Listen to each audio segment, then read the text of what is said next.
নমস্কার বন্ধু, আমি দীপিকা চলে এলাম তোমাদের মাঝে একটা নতুন ভিডিও নিয়ে। তোমরা কেমন আছো? আশা করি সবাই ভালো আছো, আমিও ভালো আছি। তো দেখো বন্ধু, আজকে আমি ট্যাংরা মাছের ঝাল করছি, সেটা তোমাদের সাথে শেয়ার করিনি। আজকে রান্না কি করলাম সেটা শেয়ার করছি, রান্না করা দেখাবো না, কারণ আজকে কি রান্না করি সেটা শেয়ার করছি। তো কি করেছি দেখতে, প্রথমে ট্যাংরা মাছের ঝাল, আর এটা কুঁদরি আলু ভাজা, আর এটা হচ্ছে কি বলতে সুজনি শাক ভাজা। তো আমাদের বাড়িতে কিছু আমি সুজনি শাক ভাজা লাগিয়েছি, সেখান থেকে তুলে এনে ভাজে। শাকটা খেতে যেরকম ভালো, স্বাদেও সেরকম, কী বলবো, কি মিষ্টি, যেন মনে হচ্ছে চিনি ঢেলে দিয়েছি।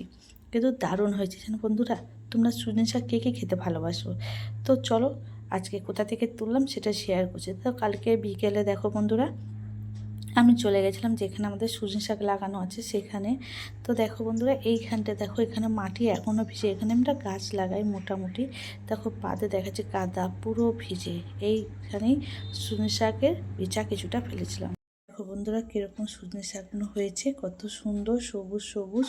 তো আমরা তুলতে শুরু করে দিলাম, খুব ছোট ছোট হয়েছে, কিন্তু খেতে সত্যি ওদের জল নেই, শুকিয়ে গেছে, তাই জন্যে। নলে এখানে অনেক রকম শাক লাগানো হয়, তো এবার জল ছিল বলে লাগাতে পারিনি, সেটাই তুলছিলাম। কীরকম সুজনি শাক তুলতে হয় দেখো বন্ধুরা, এরকম হাত দিয়ে। আর তো দেখো কত তুলছিলাম, অল্প অল্প করে আস্তে আস্তে করে তুলছিলাম যাতে ঘাস টাস না ওঠে। এই আজকে আমার ভিডিও তোমাদের শেয়ার করলাম। তো আজকের ভিডিওটা তোমার কেমন লাগলো অবশ্যই কমেন্ট করে জানিও। অন্যদিন অবশ্যই তোমাদের সব রান্নার ভিডিও আমি নিয়ে চলে আসবো।